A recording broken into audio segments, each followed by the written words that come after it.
Since 1,000 years or more, India has been enduring and countering Islam in all its radical jihadic dimensions.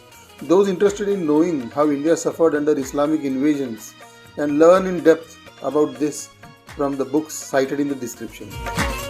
जिस दिन मुसलमान सड़कों पर आएगा उस दिन फिर किसी के कब्जे में नहीं आने वाला है, ये समझ लिया जाए। तो मैं हुकूमत को चेतावनी देता हूं, खासतौर से नरेंद्र मोदी सरकार को मैं चेता देना चाहता हूं।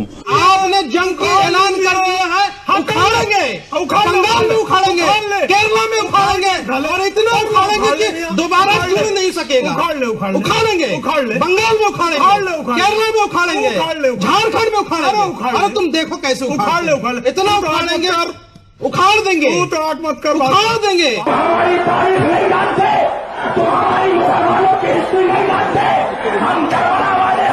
हम हुसैनी मुसलमान हैं, हम 72 भी होते हैं तो लाखों का जनाजा निकाल देते हैं। इन्होंने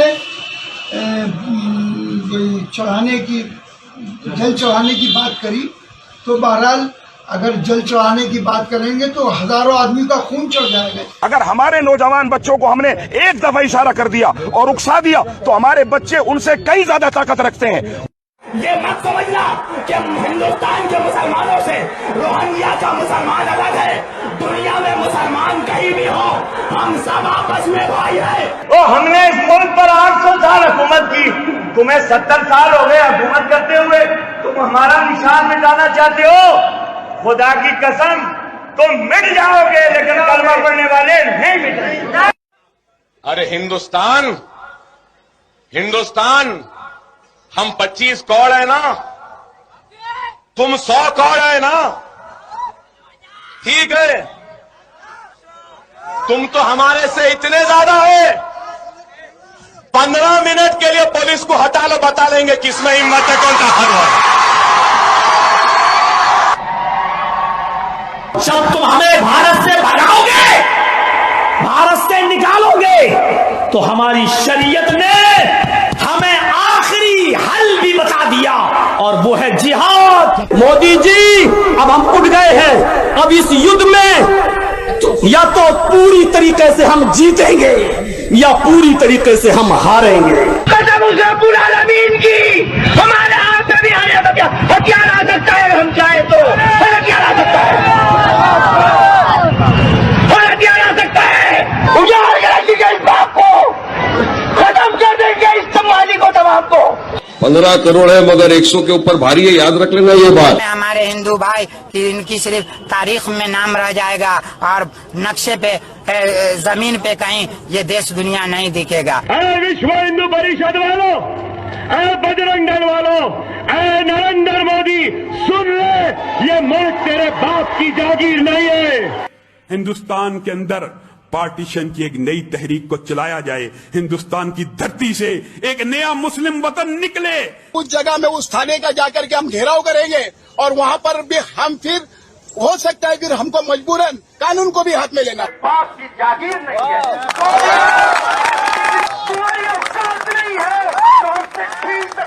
भाई उनका 90 साल का मेहनत है, वो पीछे नहीं हटेंगे।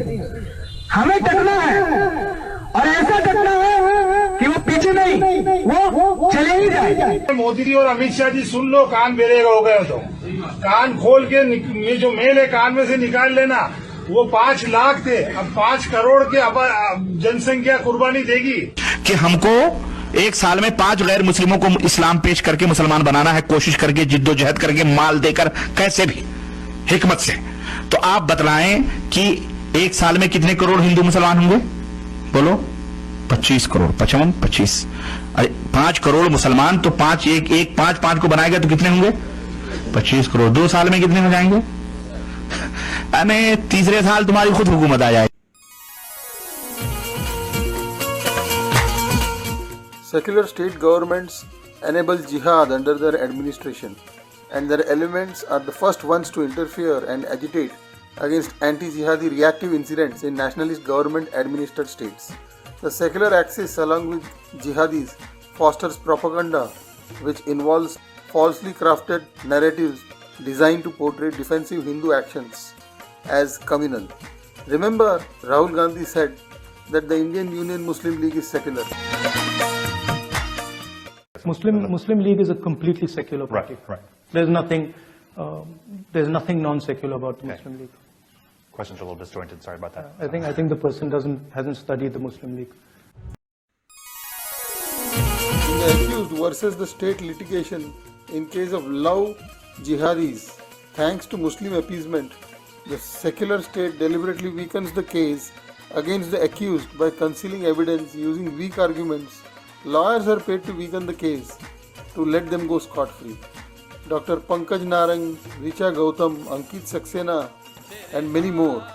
In short, secular state governments act as enablers of all type of jihads. The Udupi nursing home, washing room, camera incident has many elements of Ajmer scandal.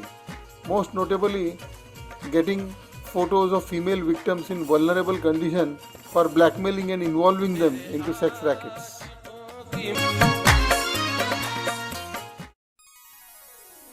Meanwhile, the Khadim Chistis of Ajmer continue to remain in the news for various nefarious reasons. They are propped up by secular interests in our politics.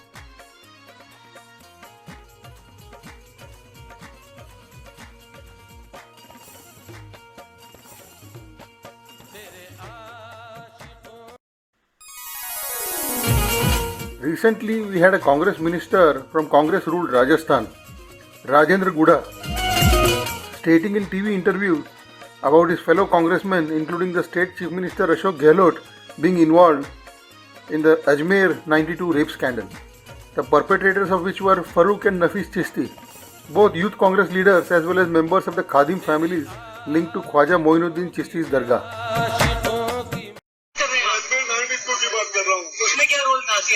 सारे कांग्रेस के नेताओं का, मंत्रियों का, इनका narco test कराओ। ये सारे के सारे बलात्कारी हैं, सारे के सारे इनका नार्को टेस्ट कराओ। ये एक आदमी धारीवाल का करा लो, कल महेश जोशी का तो सचिन तेंदुलकर है, वो महिलाओं के साथ दुष्कर्म के उन्होंने सारे रिकॉर्ड बना दिए। महिलाओं के दुष्कर्म में यदि कोई डिग्री मिलती तो इनके सबके पास PhD की डिग्री होती। महिलाओं के साथ इन्वॉल्व थे क्या ये सारे नेता? इनके ऊपर फिल्में बन रही हैं, एक दूसरे का मिला खेल है। धारीवाल का नार्को टेस्ट होना चाहिए, महेश जोशी का नार्को टेस्ट होना चाहिए, और राजेंद्र गुड्डा का भी नार्को टेस्ट होना चाहिए। कितनी महिलाओं से इनके अवैध संबंध है वो नार्को टेस्ट में पता चल जाएगा। और ये सारा का सारा अजमेर 92 में किस की भूमिका है? इसके अंदर कांग्रेस के नेताओं की भूमिका है, उसके अंदर हमारे मुख्यमंत्री जी का भी रोल है। Now a few words here about Khwaja Moinuddin Chisti. The Chistis represent the bloody Islamic history of Sufism in India. Khwaja Moinuddin Chisti, 1141 to 1230, probably the second greatest Sufi saint of India after Nizamuddin Auliya, demonstrated a deep-seated hatred towards Hindu religion and its practices. On his arrival near the Anasagar lake at Ajmer, he saw many idol temples and promised to raze them to the ground with the help of Allah and His Prophet. After settling down there, Khwaja's followers used to bring every day a cow sacred to Hindus near a famous temple where the king and Hindus prayed, slaughter it and cook kebab from its meat, clearly to show his contempt towards Hinduism. In order to prove the majesty of Islam, he is said to have dried the two holy lakes of Anasagar and Pansela, holy to Hindus, by the heat of his spiritual power. Chisti also came to India with his disciples to fight jihad against the infidels and participated in the treacherous holy war of Sultan Muhammad Ghauri, in which the kind and chivalrous Hindu king Prithviraj Chauhan was defeated in Ajmer. In his jihadi zeal, Chisti ascribed the credit for the victory to himself, saying, "We have seized Pithora, that is Prithviraj, alive, and handed him over to the army of Islam." More than 100 students ranging from school to college levels in the state of Rajasthan fell victim to sexual exploitation within a sex trafficking operation that had the involvement of influential individuals. This shocking and heart-wrenching incident regained public attention due to a film based on it, Ajmer 92, and the statements made by Rajendra Guda, a dismissed minister from Rajasthan.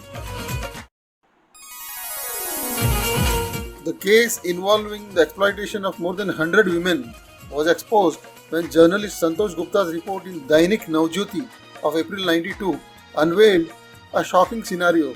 Some estimates suggest around 250 women were affected. The report revealed a disturbing pattern.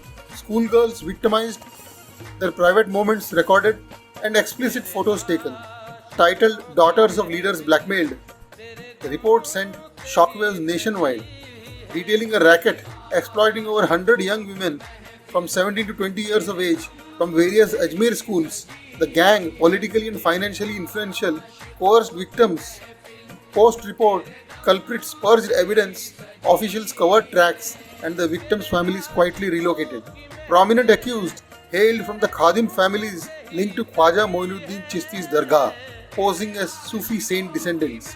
Key figures were Farooq and Nafis Chisti, youth Congress leaders. Amid escalating tension, the then Rajasthan Chief Minister Bhairav Singh Shekhawat was briefed. He emphatically commanded no leniency for the implicated. However, district police failed to comply, granting the accused a chance to eradicate incriminating evidence, as these clips from Dainik Navjyoti show. Ultimately, on May 30, 1992, the then Chief Minister Bhairav Singh Shekhawat declared the transfer of the case's investigation to the CID. Within the first information report, Hari Prasad Sharma submitted an analysis of 4 explicit images stating, in Ajmer, young girls were ensnared and subjected to explicit photography. Subsequently, they faced blackmail and sexual exploitation. Additionally, there are reports indicating that the group was coercing these girls to ensnare others as well. The inquiry conducted by the CID unveiled that the sex trafficking operation had implicating evidence against youth Congress figures Farooq Chisti and Nafis Chisti, along with Joint Secretary Anwar Chisti and Almas Maharaj, among other individuals. Even to this day, justice remains elusive for more than 100 girls who endured the aftermath of the scandal. The legal proceedings concerning the case are still unresolved in the court. As for Nafis and Farooq Chisti, the pair's hands are still revered with kisses by people visiting the Ajmer Dargah. In the present day, Nafis and Farooq Chisti enjoy a privileged lifestyle in Ajmer and frequently visit Dargah Sharif. Some devout followers continue to carry out the tradition of reverentially kissing their hands, as noted by Gupta. Nafis, as per Dalbir Singh, has a history of repeated criminal activities, but his social status remains unaffected. In 2003, he was apprehended with narcotics worth Rs 24 crores. He also faced charges of abduction, sexual harassment, possession of illegal weapons, and involvement in gambling, shared the SHO. Since his release, Farooq's treatment as an esteemed elder of the prestigious Khadim family has raised eyebrows within the city. It's not just about Ajmer, but Rajasthan itself.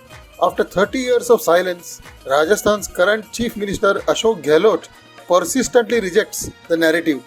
Despite National Crime Records Bureau (NCRB) data showing a rape every 17 minutes in Rajasthan, Gehlot dismisses the figures, claiming over 56% of reported cases are unfounded.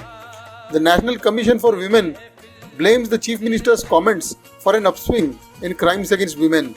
Gehlot remarked that the existence of a law imposing death penalty for rapists contributes to a rise in the instances of rape victims being murdered. His assertion can be summarized as follows. Rapists anticipate the victim becoming a future witness, prompting them to not just commit rape but also resort to murder. Nirbhaya के बाद में जो कर दिया कि आपको फांसी सजा मिलेगी, ठीक है, उसके बाद में हत्याएं बहुत ज्यादा होने लग गई बच्चियों की। रेप करने वाला देखता है कि ये तो गवाह बन जाएगी कल मेरे खिलाफ में, वो रेप भी करते हैं और हत्या भी कर देता है बच्चियों की। बहुत दुख पहुंचा है इससे, खासकर मुझे और जो भी ऐसे परिवार होंगे, ऐसी बच्चियां होंगे उनको, क्योंकि उन्होंने एक तरह से इसका मजाक उड़ाया है कि निर्भया के मुजरिमों को फांसी हुई तो उसका घटना हुआ, कानून बना तो घटनाएं बढ़ गई। तो कहीं न कहीं ये उनकी मानसिकता दर्शाता है कि उन लोगों की सोच कैसी है।